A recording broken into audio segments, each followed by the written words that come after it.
নিশান বদল হলো হঠাৎ সকালে, ধ্বনি থেকে গেল শুধু, থেকে গেল বাণী। আমি যা ছিলাম তাই থেকে গেছি আজও, একই মতো থেকে যায় গ্রাম রাজধানী।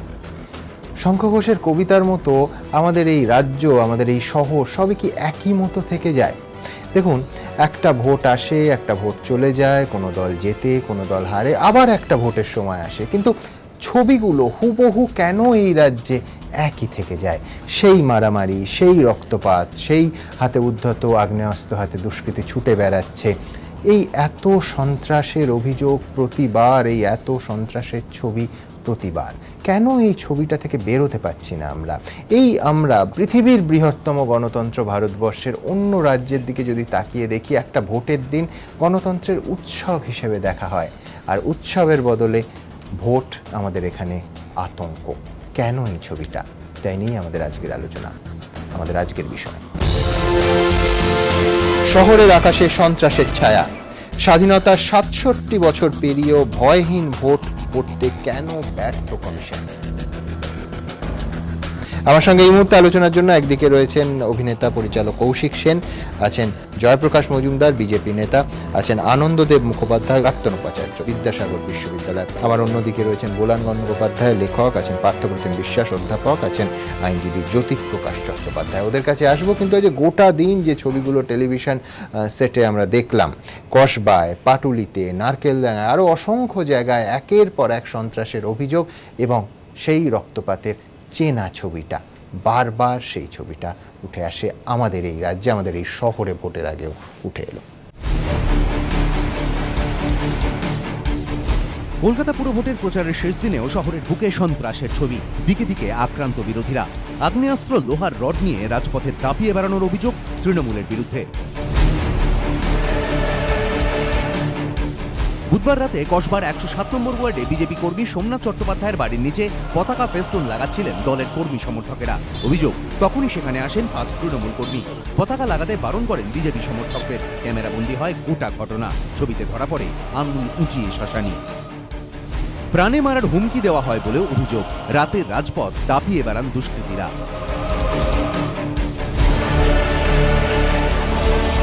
বলছে যে টিএমসি কর, টিএমসি না করলেই মার খাবি তোরা, ঠিক আছে? বলছে টিএমসি কর, নাহলে মার খাবি। তাহলে এরপরে আবারও ঢুমকি দিয়েছে, বলে ২৮ তারিখের পরে তোদেরকে আবার দেখে নেব। হুঁশিয়ারি উপেক্ষা করে ফেস্টুন লাগানোয় বেধড়ক মারধর করা হয় বিজেপি সমর্থকদের। মারধরে আহত হন ২ বিজেপি সমর্থক। অভিযোগ দায়ের করা হয় কসবা থানায়। হামলার অভিযোগ অস্বীকার করেছে তৃণমূল।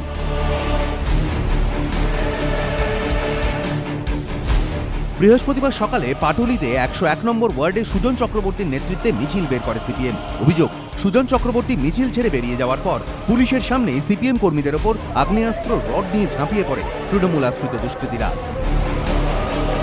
জখম হন প্রার্থী নিজে।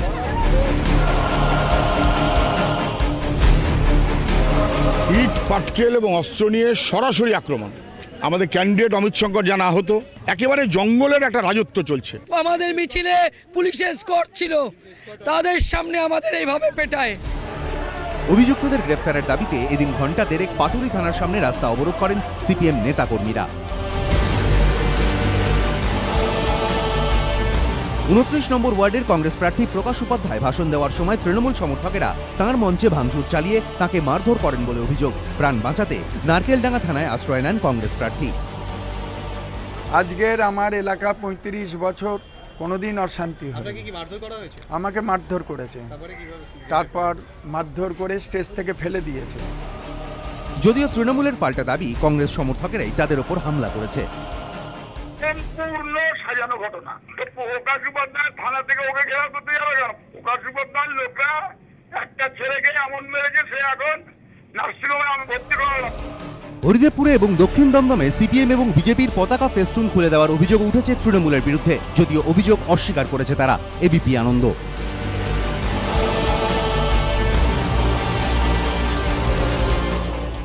কৌশিক, কিছুদিন আগে এই একাডেমির সামনে থেকে তোমরা রাস্তায় নামলে, শান্তিতে ভোট করানোর দাবি কার কাছে যাবে? যে লুম্পেন বাহিনীর ছবি সিসিটিভিতেও ধরা পড়ছে, নিরস্ত্র ভোটারদের কে ভরসা দেবে? ভরসা কেউ দেবার নেই সুমন, কিন্তু এই দাবিটা রাখতেই হবে।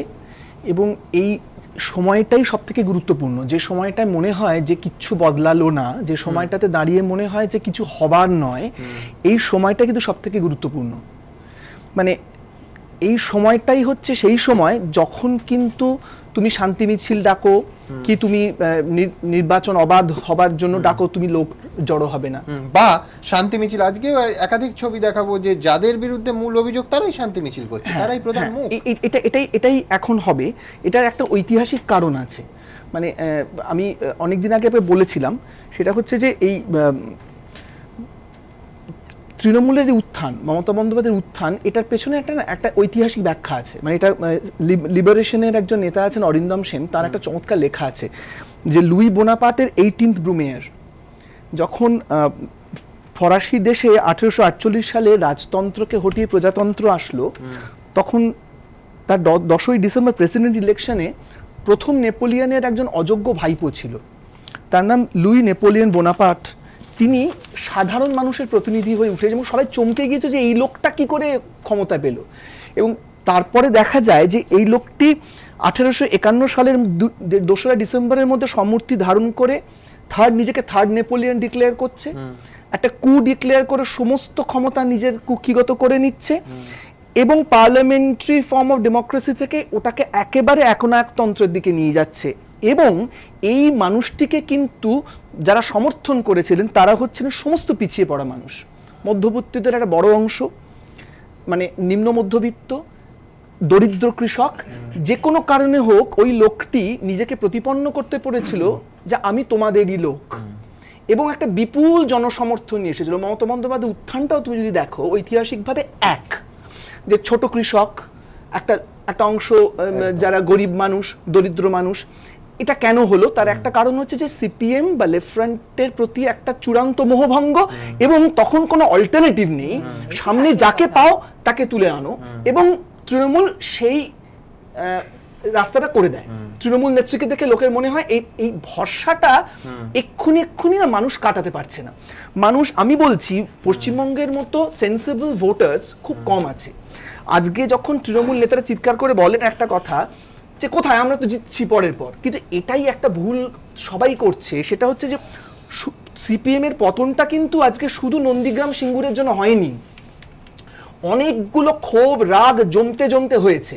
ফলে কমিউনিস্ট পার্টির মতো এত ডিসিপ্লিনড, এত একটা ডিসিপ্লিন পার্টির পক্ষেও কিন্তু ফেরাটা মুশকিল হচ্ছে। তৃণমূল নেতারা যেটা বুঝতে পারছেন না সেটা হচ্ছে যে মানুষ প্রত্যেকটা জিনিসের হিসেব রাখছে। এই মুহূর্তে মানুষ কিন্তু বিজেপির উপর ভরসা রাখতে পারছে না, সিপিএম এর উপর। ফলে মানুষের হাতে কোনো অল্টারনেটিভ নেই বলেই কিন্তু মমতা বন্দ্যোপাধ্যায় জনসমর্থন পাচ্ছেন।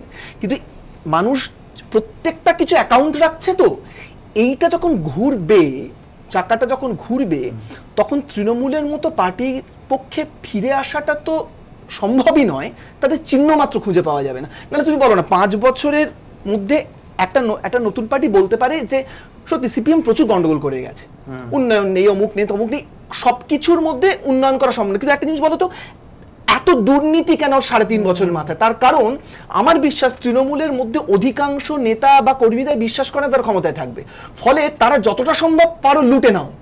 ফাইন, 2.5-3 বছরের মধ্যে তুমি বলছো অল্প সময় বেশি লাভ, ফলে এই বিশ্বাসটা ওই পার্টিদের মধ্যেই নেই। কিন্তু এখন যে মানুষ সমর্থন করছে, বিপুল জয় দিচ্ছে, এই জয়টা কিন্তু মানুষের হাতে অল্টারনেটিভ নেই। মানুষ এখনো সিপিএম কে পুনরায় বিশ্বাস করতে পারছে না, বিজেপির উপর সাম্প্রতিক কার্যকলাপ দেখে বিজেপিকে ভরসা করতে পারছে। অবশ্য এই নির্বাচনে মানুষ কি ভাবছেন সেটার জন্য আমাদের কিছুটা অপেক্ষা অবশ্যই করতে হবে। আমি দ্রুত একবার আপনাদের দেখাবো কাশীপুরের ঘটনা। কাশীপুরে যাদের বিরুদ্ধে অভিযোগ আজকে তাদের দেখা গেল একেবারে সামনের সারিতে। সব থেকে মজার কথা যে পুলিশ বাহিনী তড়িঘড়ি যাদের গ্রেফতার করলো, যারা অভিযোগ করেছেন এবং যাদের বিরুদ্ধে অভিযোগ করেছেন, দুপক্ষেরই বক্তব্য গ্রেফতার হওয়া মানুষরা সেদিন আসলে দায়ী ছিলেন না। কি অদ্ভুত বিষয় দেখুন।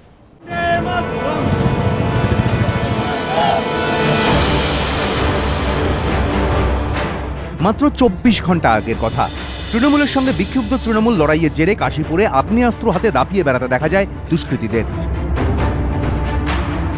মুহুর্মুহু চলে বোমা গুলি বর্ষণ।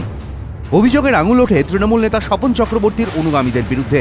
এহেন স্বপন চক্রবর্তীকেই বৃহস্পতিবার দেখা গেল তৃণমূলের মিছিলের প্রথম সারিতে। তার বিরুদ্ধে অভিযোগের পাহাড় হলেও স্বপন চক্রবর্তীর দাবি সবই মিথ্যে। গতকাল আমি ছিলুমই না, আমি 5টার পর এসে জানতে পারলুম সীতা জয়সরের মুখে আমাদের দীপু কৈরি বলে একজন দোকানদার আছে, মিষ্টির দোকানদার, তার দোকান ভাঙচুর করে লাখখানেক টাকার মিষ্টি টাকা পয়সা নিয়ে চলে গেছে। আপনাদের তৃণমূলের কেউ? না না না না না, এরা আমাদের তৃণমূল নয়, এরা হচ্ছে সিপিএমের দালাল হারমাত। অভিযুক্ত তৃণমূল নেতার সঙ্গে একই মিছিলে পা মেলালেন তৃণমূল বিধায়কও। এই ঘটনার সঙ্গে, গতকালকের ঘটনার সঙ্গে যদি কেউ কারা যদি যুক্ত থেকে থাকে, পুলিশ যদি সেটা ইনভেস্টিগেশন করে এবং নিরপেক্ষ তদন্তের সাথে বেশি বেরিয়ে আসে, তাহলে দলের সর্বোচ্চ স্তর থেকেও নির্দেশ থাকবে এবং পুলিশ তার বন্দোবস্ত বা ব্যবস্থা নেবে। এদিকে কাশীপুরের তাণ্ডবের ঘটনায় পুলিশ 4 জনকে গ্রেফতার করলেও তা নিয়ে বিতর্ক বেঁধেছে। তৃণমূল এবং বিক্ষুব্ধ তৃণমূল দুপক্ষেরই দাবি এরা ঘটনার সঙ্গে জড়িতই নন। এরা 4 জনই কিন্তু এই ঘটনার সাথে যুক্ত নয়, কিন্তু কালকে যারা ঘটনার সাথে যুক্ত ছিল তারা কিন্তু কালকে থানা ঘেরাও করেছিল। সীতা জয়সওয়ারা যে সময় থানা ঘেরাও করেছিল সে সময় সবাই ছিল ওখানে। স্বপন চক্রবর্তী ছিল, পিকে ছিল, অনিল ছিল, তারপরে দিব্যন্দি ছিল, যাদের নামে এফআইআর করা হয়েছে আর কি, ওরা সবাই ওখানে মজুদ ছিল, কিন্তু কালকে কোনো রকম অ্যারেস্ট হলো না। এরা তো অটো চালায়, আমাদের অটো নিয়ে প্রচার করছিল এরা। এদিকে সদ্য তৃণমূল ছাড়া জয়নাল আবেদিন গোষ্ঠীর দাবি সিসিটিভি ফুটেজে যাদের দেখা গিয়েছে তাদের মধ্যে রয়েছেন অনিল এবং পিকে নামে 2 ব্যক্তি। তাদের দাবি এরা তৃণমূল প্রার্থী সীতা জয়সওয়ারার অনুগামী। এই 2 ব্যক্তিকে নিজের অনুগামী বলে স্বীকার করে নিয়েও তৃণমূল প্রার্থীর পাল্টা দাবি এরা ঘটনার সঙ্গে জড়িত নন। দাবি পাল্টা দাবি, আর তা ঘিরেই চড়ছে রাজনীতির পারদ। অর্ণব মুখোপাধ্যায় ও ময়ূর ঠাকুর চক্রবর্তী, এবিপি আনন্দ, কলকাতা।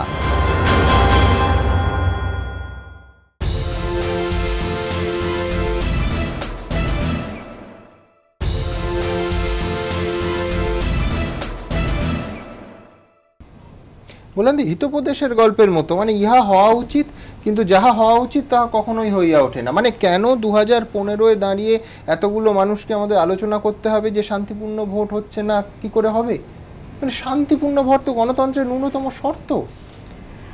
দেখো, এই রিসেন্টের মানে এই সময়ের কথাটা যদি বলতে হয় তাহলে কিন্তু একটা জিনিস বলতে হবে, এই সরকার এবং এই পুরসভা এসে থেকে, এই তৃণমূল জবে থেকে সরকারের এসেছে, একটা প্যাটার্ন তৈরি করছে কিন্তু তারা, যে সমস্ত রকম ক্লাবকে পাড়ার পয়সা দিয়ে এবং তাদের মানে যারা লুম্পেন এলিমেন্ট, সেই এলিমেন্টটাকে কাজে লাগানোর জন্য যা যা করার দরকার এবং তাদের হাতে সম্পূর্ণ একটা ক্ষমতা দিয়ে দেওয়া হয়েছে, যে নেত্রী তাদের বা দলের ওপর মহল থেকে তাদের প্রোটেকশন দেয়া হবে এবং এই লোক এরা নিজেদের মতো করে মানে লোকালি পার্টিটা ক্ষমতায় যারা থাকে তাদের সঙ্গে এমনি থাকে।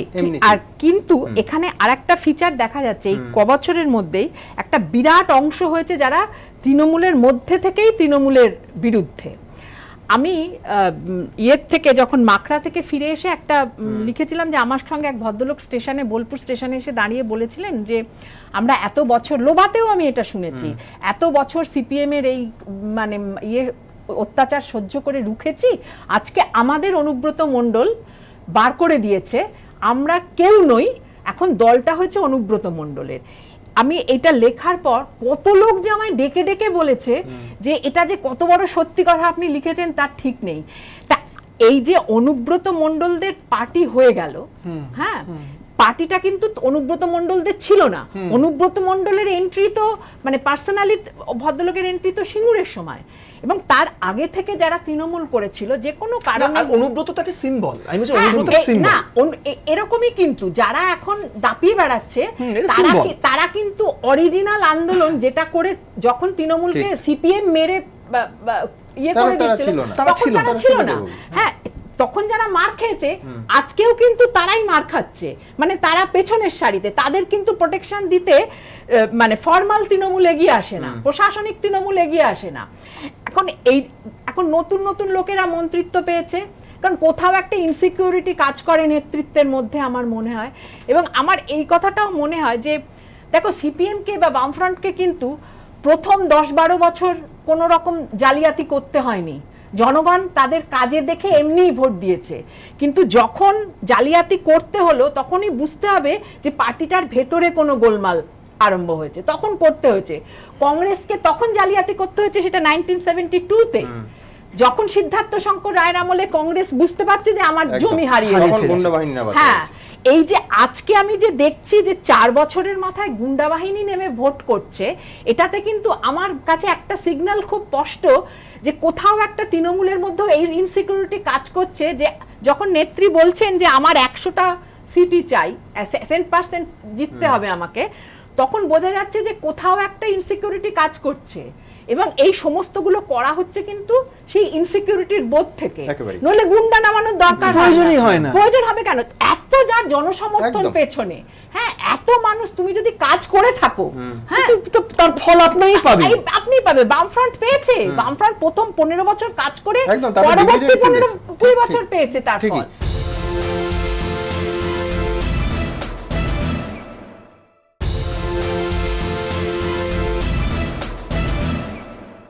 জয়প্রকাশ বাবু, এই যে মানুষের ইনসিকিউরিটি, রাস্তায় উৎপাত, ভোটের দিনে ভোট ঘিরে মানুষের যে আশঙ্কা, তার একটা দায়িত্ব আপনাদেরও। কেন কেন্দ্রীয় বাহিনী এলো না? দুবার আপনাদের রাজ্য সম্পাদক রাহুল সিনহা একবার নিজের অফিসে, একবার প্রেস ক্লাবে বললেন যে রাজনাথ সিংয়ের সঙ্গে কথা হচ্ছে, কেন্দ্রীয় বাহিনী আসছে। দিল্লি থেকে আমি আপনাকে জানিয়ে রাখি, এক কোম্পানিও আসেনি, আজকে 3 কোম্পানি এসেছে দার্জিলিং থেকে, রুট মার্চ করবে। দেখুন, এটা হয়ে গেছে একটা অদ্ভুত ঘটনা। কেন্দ্রীয় বাহিনী মানুষের কাছে, রাজ্যের মানুষের কাছে, যে আমাদের এখানে ল অ্যান্ড অর্ডার নেই, ল অ্যান্ড অর্ডার রাখার ক্ষমতা মুখ্যমন্ত্রীর নেই, পুলিশ মন্ত্রীর নেই, নির্বাচন কমিশন নিশ্চিন্তে নির্বাচন করাতে পারবে না, ফ্রি অ্যান্ড ফেয়ার হবে না। রাজ্য দুটো চিঠি দিয়েছিল 26 মার্চ, 2 এপ্রিল। শুনুন, রাজ্য এরপরে যখন দিয়েছেন পাননি, এটা অ্যাডমিনিস্ট্রেটিভ ব্যাপার, কেন আসেনি না আসেনি সেই তর্কে আমি না তার শুনুন না আপনি বলান দি, আপনাদের পলিটিক্যাল এই তত্ত্ব আপনার কাছেই রাখুন আপাতত। রাজ্য জ্বলছে, এই পলিটিক্যাল তত্ত্ব দিয়ে যখন রাজ্য জ্বলছে তখন এই ঘোলা জল করবেন না। আমার বক্তব্য হচ্ছে এইখানটাতে, পশ্চিমবঙ্গের নির্বাচন মানেই রক্তপাত কেন, এবং মমতা বন্দ্যোপাধ্যায়ের এটা সার্বিক ব্যর্থতা নয় কেন? তার সঙ্গে আরেকটা যোগ করে দিন যে পশ্চিমবঙ্গের নির্বাচন মানেই রক্তপাত জেনেও কেন্দ্র সরকার বাহিনী পাঠায় না কেন? তার আবার আমি উল্টো কোথায় ডিলটা হয়? এটা কিন্তু রাজনাথ সিং মমতা বন্দ্যোপাধ্যায় না, প্রথমের কথাটাই আগে ধরুন, তারপরে হচ্ছে তার ওষুধ। আজকে তাহলে এইটা স্বীকার করুন যে সারা ভারতে, হরিয়ানাতে বলুন, মহারাষ্ট্রে বলুন, একদিনে নির্বাচন হয়, আলোচনাটা হচ্ছে, সেই জন্যই এখানে পরিণত হয়েছে এই রাজ্যে। আপনি এগ্রি করুন প্রথম যে পশ্চিমবঙ্গের নির্বাচনে এত রক্তপাত, তার প্রধান দায়, প্রধান দায়িত্ব এবং প্রধান ব্যর্থতা আর কারণ নয় মমতা বন্দ্যোপাধ্যায়, মমতা বন্দ্যোপাধ্যায়ের মমতা বন্দ্যোপাধ্যায়। এটা আসুন, এরপরে 2010-এর পুরো ভোটে 71 কোম্পানি আপনার কেন্দ্রীয় সেন্ট্রাল ফোর্সেস ছিল বাম আমলে। হ্যাঁ, এবারে একটা পাওয়া গেল না। তাতে আপনি আমায় বলুন যে কোথায় কোন ইলেকশন হচ্ছে? এর আগেরটা সেন্ট্রাল ফোর্স পাওয়া যাবে না। 2014 সেন্ট্রাল ফোর্স এসেছিল 2014 পার্লামেন্ট ইলেকশনে। আপনি বলুন, সবাই বুকে হাত দিয়ে বলুক সেই নির্বাচন শান্তিপূর্ণ হয়েছিল। কতজন ভোট কেন্দ্রে যেতে পারেনি? প্রশ্ন নয়, আমি তো প্রিকশনটা নিতে হবে। প্রিকশনের ক্ষেত্রে বারবার বললেন যে প্রয়োজনটা তো আমরা বলিনি। প্রয়োজনটার কথাটা আমরা কেন, সারা বাংলার লোক বলেছে, বাংলার সমস্ত পলিটিক্যাল পার্টি বলেছে, নির্বাচন কমিশনে গিয়ে বলেছে যে এমন একটা আবহাওয়া করা হোক সবাই করতে পারবে। এই কথাগুলোতে তো সেন্ট্রাল গভর্নমেন্ট মানে গুরুত্ব দিল না। না, সেন্ট্রাল গভর্নমেন্ট তাদের কি কারণে আমি এখানে বসে বলতে পারবো না, যে যেহেতু আমি বিজেপি করি আর বিজেপি সেন্ট্রাল গভর্নমেন্টে আছে, তাদের স্বরাষ্ট্র দপ্তরের কি বাধ্যবাধকতা, কি সমস্যার জন্য তারা পাঠাতে পারেননি, সেই সম্বন্ধে আমি কমেন্ট করার জায়গা নেই। ভালো, তাহলে রাহুল বাবু কমেন্ট কেন করলেন যে আসছেন? রাহুল বাবুর কাছে হয়তো খবর ছিল যে ওখান থেকে বলেছে আমরা চেষ্টা করছি, তার উপরে বলেছেন যে আসবে করেছেন, সেই জিনিসটা কিন্তু আসল সমস্যাটাকে ঢেকে দিচ্ছে না। আজকে বলতে পারেন আজকে আপনারা বলছেন বিদেশ থেকে ডাক্তার কেন আসলো না, এসে কেন পেশেন্টকে বাঁচালো না, এটাই আমাদের কথা। আমরা সেটা বারবার অ্যাকসেপ্ট করে নিয়েও আমি আবার একমত হচ্ছি, কিন্তু সমস্যা আছে বলেই তো ডাক্তারের প্রয়োজন। আজকে দেখুন একটা কথা, ডাক্তারের প্রয়োজন, সে ডাক্তার আসেনি, সেটার জন্য একদম আমরা আলাদা কথা বলতে পারি যে কেন পাঠালেন না, সেটার জন্য বলতে পারি, জিজ্ঞেস করতে পারি। আপনি বলার দিকে থামিয়ে দিলেন, কিন্তু কোন রাজনীতি, কোন ইকুয়েশন রাজনীতির কথা নয়, কাজ করলে আমাদের এটাও জানতে হবে। তার 2 মাস আগে থেকে যখন বারবার বলছিল ইলেকশন কমিশন যে আমাদের সেন্ট্রাল ফোর্স দরকার, রাজ্য সরকার এত দেরি করে পাঠালেন কেন? আপনি যে ডেট দিচ্ছেন সেটা হচ্ছে 2 সপ্তাহ আগে তারা পাঠাচ্ছে। 26শে মার্চ 2 সপ্তাহ হয় না, কিন্তু 26শে মার্চ 2 এপ্রিল 2nd। আজকে আপনার সেন্ট্রাল ফোর্স এখানে আসতে গেলে আপনি কি ভাবছেন যে ইলেকশনের দিন এসে পৌঁছয়?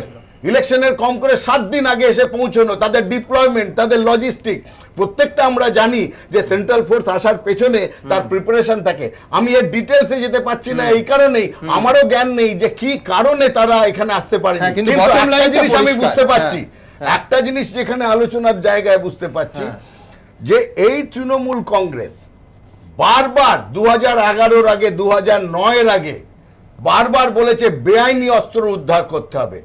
আর আজকে আপনারা যেগুলো দেখালেন পরপর, যে হাতে রিভলভার নিয়ে ঘুরছে, কিংবা গার্ডেন রিচে আমরা যা দেখেছি, সারা ওয়েস্ট বেঙ্গলে বেআইনি গুলি, বেআইনি অস্ত্র, সেগুলো তৃণমূলী গুলি, তৃণমূলী অস্ত্র হয়ে গেল বলে কি আজকের সরকার আর বেআইনি অস্ত্র বলছে না? আমরা এখান থেকে চাইছি যে পার্থবাবু আগে যা বলতেন মমতা বন্দ্যোপাধ্যায়ের কাছে, যদি আপনি সত্যি মুখ্যমন্ত্রী নিজের রাজ্যকে ঠিক করতে চান, আগে বেআইনি অস্ত্র উদ্ধার করুন। বেআইনি অস্ত্র থাকবে কেন এত বাইরে? আমি আসবো, কিন্তু মুশকিলটা হচ্ছে যে জয়প্রকাশ বাবুর ভাষায় যদি তৃণমূলী বন্দুক আর তৃণমূলী গুলিও হয়, সেখানে যে রক্তটা ঝরে সেটা সাধারণ মানুষের, একেবারে সাধারণ মানুষের। আর সেইখানেই বোধহয় মানুষের সুরক্ষার প্রশ্ন, মানুষের নিরাপত্তার প্রশ্ন, তাদের গণতান্ত্রিক অধিকার তারা প্রয়োগ করতে যাবে, ন্যূনতম নিরপেক্ষতা এই রাষ্ট্র ব্যবস্থা এবং এই গোটা সিস্টেম তাদের দিতে পারছে কিনা। সুষ্ঠুভাবে নির্বাচন করার দায়িত্বটা কার এই মুহূর্তে? এই নির্বাচনে রাজ্য নির্বাচন কমিশনের, রাজ্য নির্বাচন কমিশনারের ভূমিকা নিয়ে একবার নয় একাধিকবার বিভিন্ন পর্যায়ে প্রশ্ন উঠেছে। শহরের আকাশে সন্ত্রাসের মেঘ, রাতের অন্ধকারে বাড়িতে বাড়িতে নাকি হুমকি দেওয়া হচ্ছে, কিন্তু ভোটের দিন পথে বেরোলে কিছু হবে না, সেই গ্যারান্টি দেওয়ার দায়িত্ব যার, সেই রাজ্য নির্বাচন কমিশন কি করছে? এটাই এখন বড় প্রশ্ন। এবারের কলকাতা পুর ভোটে মাত্র 3 কোম্পানি কেন্দ্রীয় বাহিনী আসছে, যা প্রয়োজনের তুলনায় অতি নগণ্য। ভোটের 2 দিন আগে খোদ রাজ্য নির্বাচন কমিশনারের গলায় অসহায়তার সুর। বলছেন মানুষের মনে আস্থা জাগানোর ক্ষেত্রে খামতি তো থেকেই যাবে। সূত্রের খবর, এদিন খোদ রাজ্যপাল ও রাজ্য নির্বাচন কমিশনারকে বলেছেন ভোটের দিন যাতে আইন শৃঙ্খলা পরিস্থিতির উপর কড়া নজর রাখা হয়, কিন্তু যে পুলিশের বিরুদ্ধে শাসক দলের হয়ে কাজ করার অভিযোগ উঠছে তা দিয়ে কি অবাধ ভোট সম্ভব? পর্যাপ্ত কেন্দ্রীয় বাহিনী না আসার জন্য দায়ী কে? এ বিষয়ে তৃণমূল বিজেপি একে অপরের দিকে আঙুল তুললেও রাজ্য নির্বাচন কমিশনার সুশান্ত রঞ্জন উপাধ্যায়ও কি দায় পুরোপুরি এড়াতে পারেন? কেন্দ্রীয় বাহিনী আসা উচিত, কিংবা রাজ্যকে কেন্দ্রীয় বাহিনী আনতে অনুরোধ করা হয়েছে, এরকম কয়েকটি কথা বলেই কি দায়িত্ব ঝেড়ে ফেলতে পারেন রাজ্য নির্বাচন কমিশনার? নির্বাচন সুষ্ঠুভাবে পরিচালনার দায়িত্ব যার, তিনি কিনা শেষ লগ্নে সরকারের কোর্টে বল ঠেলে চুপ করে থাকছেন? আইন শৃঙ্খলা ব্যাপারটা হচ্ছে রাজ্যের এখতিয়ারভুক্ত অ্যাজ পার কনস্টিটিউশন। কাজেই কমিশনের তরফ থেকে মনিটরিং করবে, কমিশন যেখানে মনে করবে সেখানে কনসার্ন রাজ্য সরকারকে ইনস্ট্রাকশন দেবে, এটা করা দরকার আমরা মনে করছি। কিন্তু আলটিমেটলি এটা ইমপ্লিমেন্ট করার যে দায়িত্ব সেটা কিন্তু সংবিধান অনুযায়ী রাজ্য সরকারের। তারপরে হয় বিশ্ববিদ্যালয়। পঞ্চায়েত নির্বাচনের সময় অবাধ ও সুষ্ঠু ভোটের স্বার্থে অবস্থানে অনড় থেকে রাজ্য সরকারকে সুপ্রিম কোর্ট পর্যন্ত টেনে নিয়ে গিয়েছিলেন সুশান্ত রঞ্জন উপাধ্যায়ের পূর্বসূরি মীরা পাণ্ডে, কিন্তু এবার পুরভোটে কমিশনের ভূমিকা সম্পূর্ণ ভিন্ন। এমনকি মেয়াদ পুরনো কয়েকটি পুরসভায় ভোট করানোর জন্য রাজ্য নির্বাচন কমিশনার যথেষ্ট তৎপর নন বলে অভিযোগ। বিরোধীরা বলছেন এমনটাই তো হওয়ার কথা ছিল। মীরা পাণ্ডের মেয়াদ শেষ হতেই দীর্ঘদিনের প্রচলিত রীতি ভেঙে অবসরপ্রাপ্ত WBCS অফিসার সুশান্ত রঞ্জন উপাধ্যায়কে রাজ্য নির্বাচন কমিশনারের আসনে বসিয়েছিল মমতা বন্দ্যোপাধ্যায়ের সরকার। প্রথমবার আইএএস এর পরিবর্তে একজন WBCS অফিসারকে এই আসনে বসায় সরকার। বিরোধীরা দাবি করে মীরা পাণ্ডের কড়া অবস্থান থেকে শিক্ষা নিয়েই ভবিষ্যতে সংঘাত এড়াতে রাজ্য নির্বাচন কমিশনের মাথায় নিজের পছন্দের লোককে বসালেন মমতা। পুরভোটে কমিশনের বিরুদ্ধে নিষ্ক্রিয়তার অভিযোগ ওঠার পর বিরোধীদের দাবি তাদের আশঙ্কাই সত্যি প্রমাণিত হলো। কার্যত পদের অবনমন ঘটিয়ে আইএএসদের জায়গায় একজন WBCS কে বসানোর ঋণ শোধ করল বর্তমান রাজ্য নির্বাচন কমিশন। 1952 সালে শত প্রতিকূলতা সত্ত্বেও নির্বাচন কমিশন প্রথমবার গোটা দেশে সুষ্ঠুভাবে ভোট করাতে সক্ষম হলেও তার প্রায় 5 দশক পর কেন সামান্য একটা পুরভোটও সম্পূর্ণ শান্তিপূর্ণভাবে সম্পন্ন করতে পারে না রাজ্য নির্বাচন কমিশন? এবিপি আনন্দ। পাঠক, রাজ্য নির্বাচন কমিশনের ভূমিকা নিয়ে রাজনৈতিক দলেও প্রশ্ন উঠেছে। মীরা পাণ্ডে, আমার তারিখটাও মনে আছে, 22শে জুলাই 2013 সুপ্রিম কোর্টে গিয়ে রায়টা তো নিয়ে এসেছিলেন। আজকে সেন্ট্রাল ফোর্স নেই যখন যেতে পারতেন, সেই রায়ের ভিত্তিতে তিনি আবেদন করতে পারতেন। কি চেয়েছিলেন মীরা পাণ্ডে? 15,000 যেখানে 15,000 সেন্ট্রাল ফোর্স এসেছিল, 25,000 যেখানে চেয়েছিলেন 25,000 এসেছিল। এটা তো করা সম্ভব, 1 বছরও পেরোয়নি, দেখিয়ে দিয়ে গেছেন। সেই রাস্তায় হাঁটলেন না কেন সুশান্তবাবু? না, সেটা সুশান্তবাবুর কথা থেকেই পরিষ্কার। উনি যেভাবে ব্যাখ্যা করলেন যে রাজ্যের আইন শৃঙ্খলা রক্ষার দায়িত্ব রাজ্যের সরকারেরই, এমনকি নির্বাচনের সময় বলে তার ঘাড়ে দায়িত্ব চাপাচ্ছেন। আজকে নির্বাচনের অফিস থেকে বেরোনোর সময় বলেছে নিরাপত্তার ঘাটতি রয়ে গেল, মানে কি? এক্স্যাক্টলি। ফলে এই যে নির্বাচন কমিশনের যে ভূমিকা, একটা peaceful election, free and fair election, সেটাকে এক্সিকিউট করার জন্য যা যা করণীয় দরকার সেটা তো করলেনই না, বরং তার উল্টো এমন কিছু কাজ করছেন যার মধ্যে দিয়ে এই যে নির্বাচনী প্রক্রিয়াটা শেষমেশ জিওপার্ডাইজড হয় এবং আলটিমেটলি যে মানুষ নির্ভয়ে ভোট দিতে পারবেন এই ভরসাটা যাদের দেওয়ার কথা, তারা ভয় দেখানোর জায়গাটাই চলে যাচ্ছে। ভয় দেখানো, কারণ কমিশনার যদি বলেন রাজ্যের যিনি শীর্ষ কর্তা যে নিরাপত্তার ঘাটতি থেকে গেল, তার মানেটা কি? তারপরে কোন বাড়ির ছেলেমেয়েরা, ভদ্র বাড়ির ছেলেমেয়েরা যারা পিসফুলি জীবনযাপন করে, তারা সকালবেলায় যে এই লাইনে দাঁড়িয়ে ভোট দেবে, যেখানে দাঁড়িয়ে সন্ত্রাসের আবহ এইভাবেই চলছে। আর আমি যদি বলি যে সেই স্তরের মানুষরা ভোট দিতে না নামলে বিশেষ রাজনৈতিক দলের লাভ। হ্যাঁ, এবং এই কারণে সেই সিদ্ধান্তে তো পৌঁছানো যায়। ঠিকই যে উনি যেটা বললেন যে শাসক দল কি চোখে দেখছে রাজ্যের পরিস্থিতিটাকে, সেটা তো খুব ইম্পর্টেন্ট ইলেকশনে।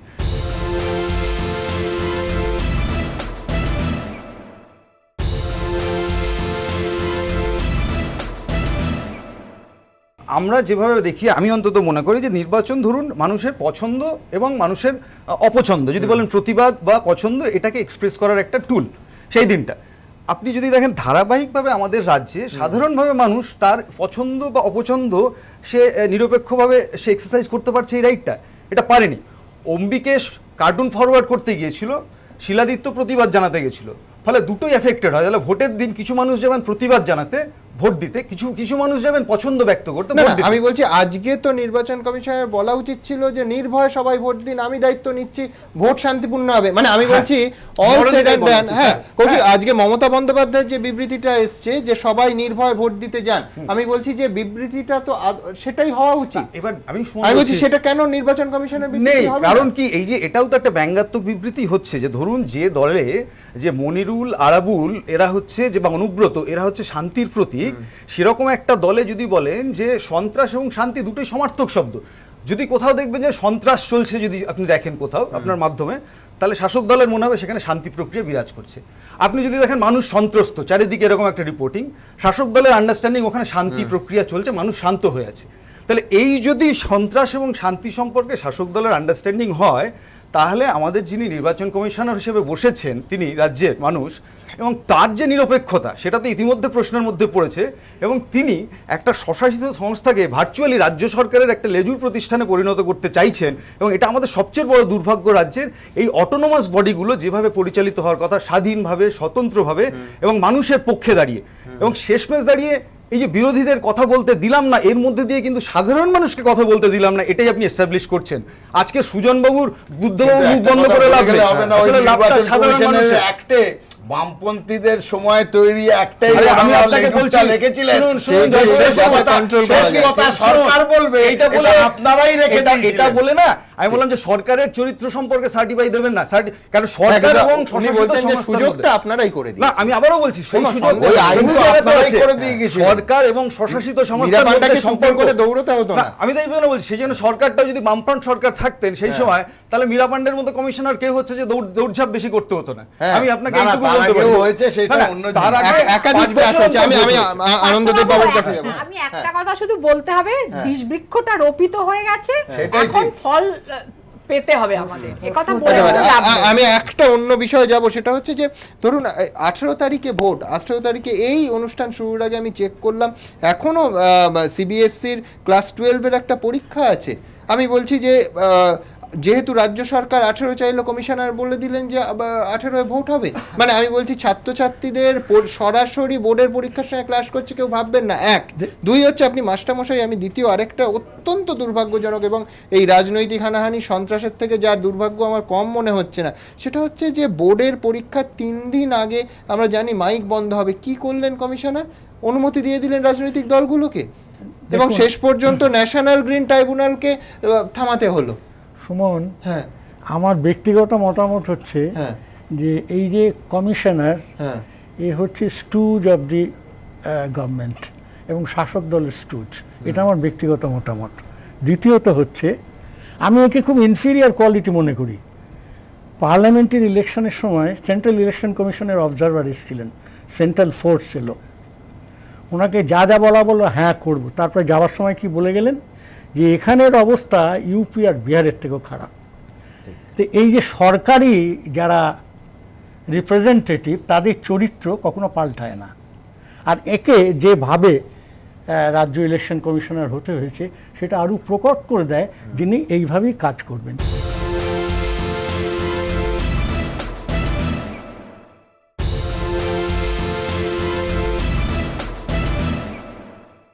একটা জিনিস সবাই ভুলে যাচ্ছেন, আমি 52 সালে এই কর্পোরেশন ইলেকশনে আমার স্কুলে মাস্টারমশাই দাঁড়িয়েছিলেন, ইউনাইটেড সিটিজেন্স কমিটি, তার হয়ে ক্যাম্পেইন করেছিলাম, তখন কংগ্রেস আর united citizens committee. Lumpenisation in election আর লুম্পেনাইজেশন ইন পলিটিক্স এটা বেশ কয়েক দিকে জড়িয়ে চলছে, এটা সবাইকে বলতে হবে। 72 সালে আমি যখন বরানগরে ভোট দিতে গেলাম, আমার সামনে একটা লাইনে লোক, আমার পাশের বাড়ির লোক দাঁড়িয়ে রয়েছে, সে যে সিপিএম করে আমি জানতাম না, আমি তখন সবই বিদেশ থেকে ফিরেছি, তাকে এসে টেনে বার করবে, আমি আটকাতে গেলাম, 4টে বোম, ইলেকশন খতম। 72 সাল আমার নিজের চোখে দেখা। জনতা পার্টি যখন পাওয়ারে এসছে, আমি মনীষা দলের স্টুডেন্ট সেলতমের একটা ইউনিট করতে গেছি, সেখানে যে এমএলএ, সে আমার দাদার ক্লাসমেট, সে আমাকে দেখে এগিয়ে এলেন। আমি বললাম আপনি ইলেকশনে হারলেন কেন? বলে শাশ্বতী বাগ আমার কলিগ ছিলেন, বলে জনতার উনি 2 লাখ টাকা পেয়েছেন, আমার 80,000 টাকা ছিল, মোড়লকে টাকা দিয়েছে, ইলেকশন করে নিয়ে গেছে। একটা জিনিস আপনারা ভুলবেন না, কনসেনসাস ভোটার এর সংখ্যাটা কিন্তু খুব লিমিটেড। আজকে ইলেকশনে money power and muscle power is prevailing for a long time. এবং আজকে এই যে শাসক দল, এরা মাসল পাওয়ারে A++, মানি পাওয়ারে হচ্ছে A+। তাদের হাতে এই শক্তি নিয়ে তারা যা খুশি তাই করবে। এবং মানুষের এখন একটা, আপনি জেনারেল ভোটার্স আগেকার যে চরিত্র ছিল এখন নেই, মূল্যবোধের জায়গাটা সরে গেছে, মানুষ নিতে ভয় পায়, আমার বাবা ভালোভাবে চললেই হলো। আর একটা জিনিস কি, এই রাজনীতি, এরা যারা পাওয়ারে আসার পর থেকে আপনারা দেখে আসবেন, কল এ স্পেড এ স্পেড, এরা প্রত্যেক জায়গায় গিয়ে তোলা দিচ্ছে, অমুক শ্রী অমুক অমুক। এবং আপনারা যান গিয়ে খবর নিন, আমার কাছে ইনফরমেশন আছে, সমস্ত বস্তিতে এখন দিনরাত খাবার দেওয়ার ব্যবস্থা করেছে এবং তাদের স্বামীর সঙ্গে স্ত্রীর গৃহ বিবাদ হচ্ছে, আমি নিয়ে গিয়ে আপনাদের দেখিয়ে দিতে পারি যে কীভাবে উপঢৌকন দেওয়া হচ্ছে। এই ধরনের ভোটারের সংখ্যা অনেক বেশি। কি পরিস্থিতিতে পশ্চিমবঙ্গকে নিয়ে গেছে, যে একেবারে শ্রমিক শ্রেণীর মানুষ, তার কাছে মাংসর টুকরো পয়সার টুকরো। কিন্তু এই জিনিস বেশি দিন চলবে না, চলতে পারে না। এর বিরুদ্ধে কিন্তু মানুষ উঠে দাঁড়াবে। মানুষ যেটা চাইছে, মানুষ কিন্তু সাপ্রেসড হয়ে রয়েছে, সেটা প্রকাশ করতে পারছে না। গুন্ডাগিরির বিরুদ্ধে দাঁড়াতে পারছে না, পয়সা যাদের আছে তাদের বিরুদ্ধে দাঁড়াতে পারছে না। তার প্রতীক হচ্ছে, দাঁড়াও, তার প্রতীক হচ্ছে শাসক দলের এই সমস্ত নেতৃত্ব এবং শীর্ষের নেতৃত্বে যিনি আছেন। একটা কথা শুধু বলি যে আপনারাই দেখিয়েছেন নাকি এবার তৃণমূল বিপুল সংখ্যায় জিতবে, সবাই বলছে যে আমরা পাওয়ার আসবো। আমি একটু আগে জ্যোতিপ্রকাশকে জিজ্ঞেস করছিলাম যে যদি পাওয়ার আমি পাচ্ছি তাহলে এত লোককে হানাহানি কেন, এত রক্তপাত কেন? একটা থিওরি, আমি ওইটাই বলছি সুমন, একটা থিওরি কি জানো, না না একটা থিওরি যেটা আমাকে তৃণমূলের কয়েকজন গতকাল বললেন আমার প্রচারের পরে, বলে আসলে দাদা প্লেয়ারদের বসিয়ে রাখলেই তারা খেলা ভুলে যায়, আমরা বসিয়ে রাখতে পারি না, যারা বন্দুক চালায় বোমা বানায় তাদের বসাতে পারি না, তাদেরকে এনগেজ করতেই হবে, সেইটাই হচ্ছে না। মানে আমি বলছি যে আমি নিয়েলসনের সার্ভের দিকে যাচ্ছি না, আমার বক্তব্য যে এবার তো পরিষ্কার আপনাদের ভোটের প্রচার সবার আগে শুরু হয়েছে, কলকাতা শহরের শুধু যদি ধরি অধিকাংশ দেয়াল তৃণমূল কংগ্রেসের দখলে, সবার আগে প্রার্থী তালিকা যেটা সাংগঠনিক অত্যন্ত যে সুষ্ঠুভাবে সংগঠন চলছে তার একটা প্রমাণ, সবার আগে প্রার্থী তালিকা আপনারা ঘোষণা করেছেন, সবার আগে প্রচার শুরু করছেন, তা হচ্ছে এই সন্ত্রাসের অভিযোগ, এই মারামারির জায়গাটা এলো কেন? দেখুন একটা জিনিস আজকে আপনার ক্যাপশনের সূত্র দিয়ে আমি বলি, 67 বছরের স্বাধীনতা যদি আমার বাংলায় ধরি, এখানে স্বপ্ন আছে ভালো কিছু করার, তার সঙ্গে ক্ষুধা আছে, আনএমপ্লয়মেন্ট আছে, সমাজের একটা বড় অংশের মানুষ তারা কিন্তু এই যে কাজ না থাকা মানুষের, এই যে কিছু না পাওয়া, এই না পাওয়ার লোকজন, এদের সংখ্যা তো সমাজে অনেক বেশি। এই মানুষগুলো, আমি এটা কিন্তু আমার একান্তই ব্যক্তিগত মত এবং এখানে কোনো পলিটিক্যাল ভিউ আমি এখানে দিচ্ছি না, এই মানুষগুলো দেখবেন শাসকের চরিত্র যদিও বদলে যায়, শাসকের রং যদিও বদলায়, এই মানুষগুলো কিন্তু তাদের সাথেই ভিড় করে।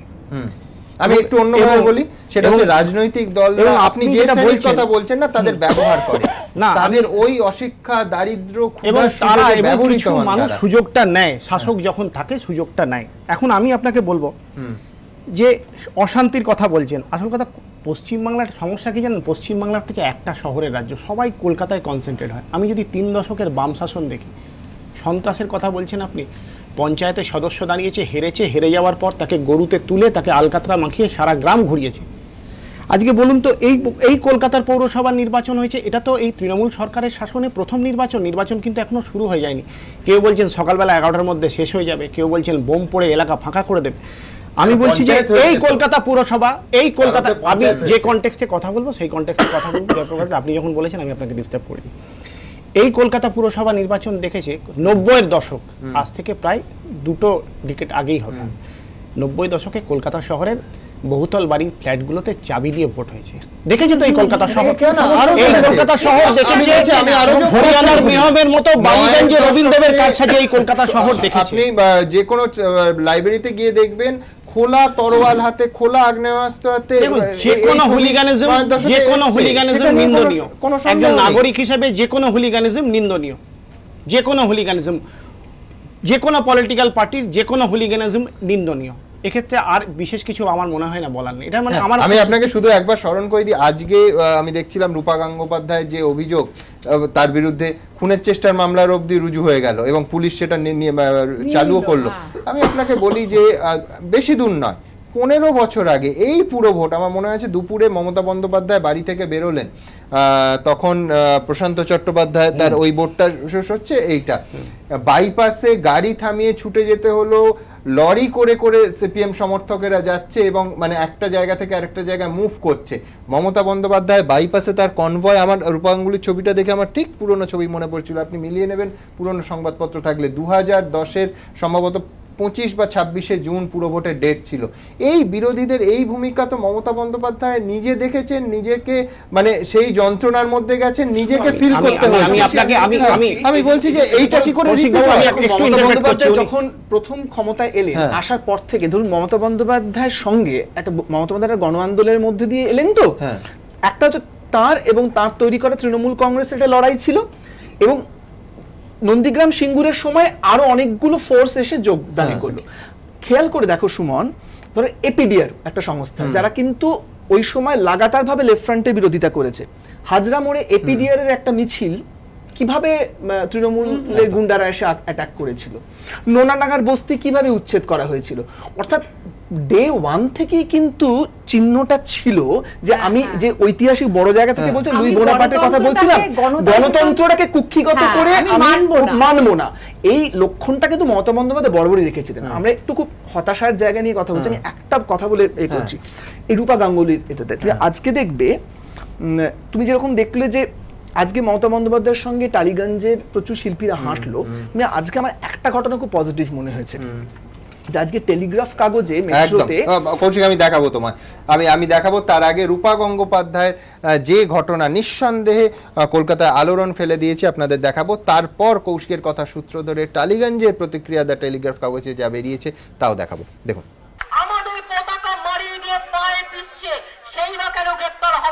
ল যা আমাকে তাই বলবে, শাস্তি দেবে, আমি সেটাই মানব। আক্রান্তই যেন অভিযুক্ত, অনেকেই কটাক্ষ করে বলছেন এটাই এখন রাজ্যের অঘোষিত নীতি। আলিপুরে দলীয় প্রার্থীর সমর্থনে সভা করতে গিয়ে আক্রান্ত হন বিজেপি নেত্রী রূপা গঙ্গোপাধ্যায়। অভিযোগের আঙুল ওঠে তৃণমূলের দিকে।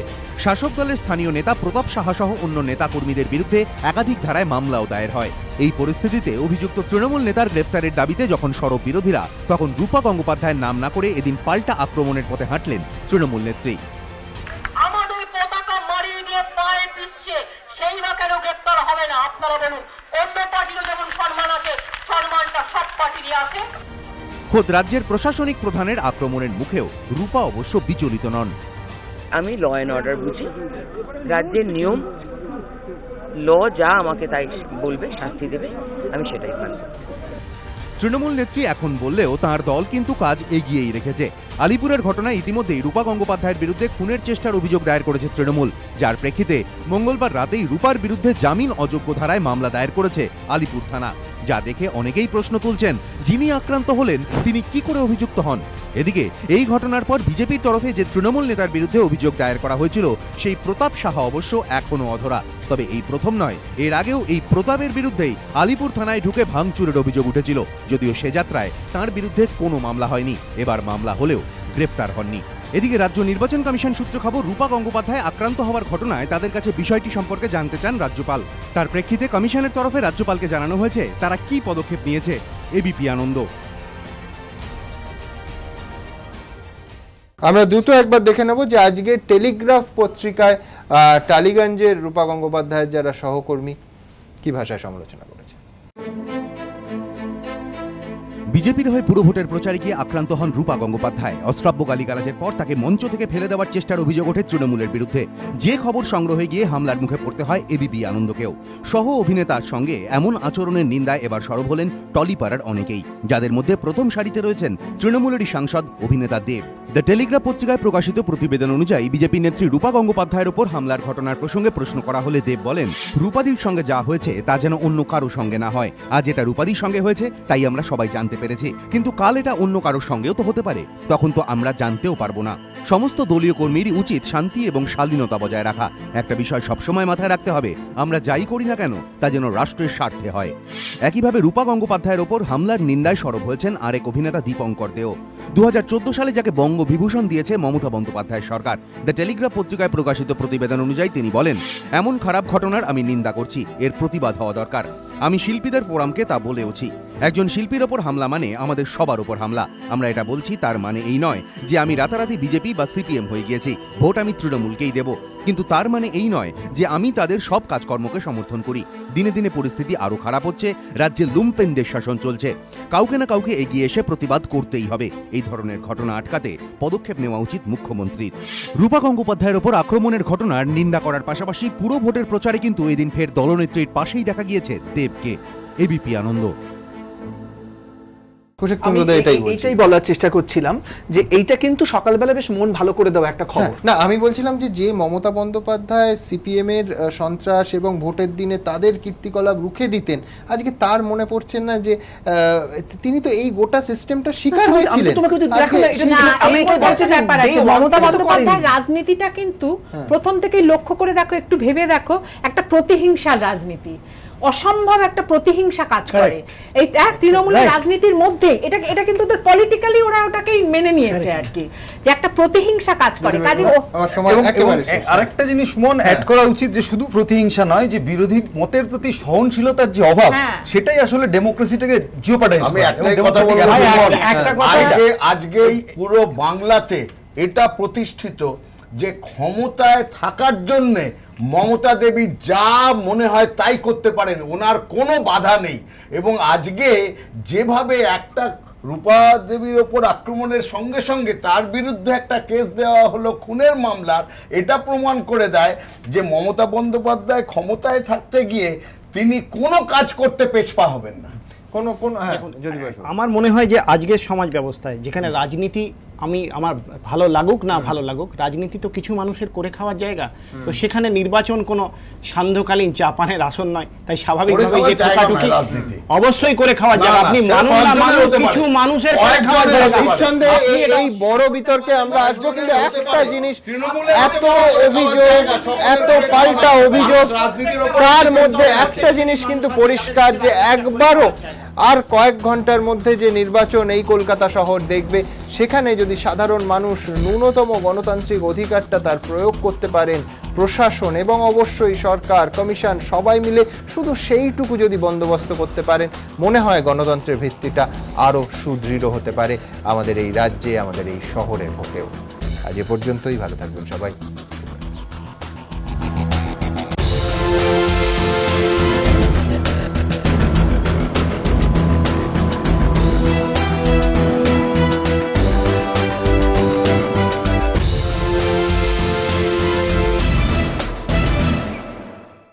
নিবেদন করছে nature pure refined rice bran oil, আপনার হার্টের সত্যিকারের বন্ধু। Powered by Subhas Bose institute of hotel management, সফল ক্যারিয়ারের সেরা ঠিকানা। সহযোগী নিবেদক captain 600 EQR, stronger, safer, super safer. Bhadreswar Lal Baba rice কেনার সময় ভদ্রেশ্বর দেখতে ভুলবেন না। রাজীব গান্ধী কম্পিউটার সাক্ষরতা mission, award winning organisation in IT education এবং লয়েড এয়ার কন্ডিশনার্স, जो दे खुशियों की गारंटी।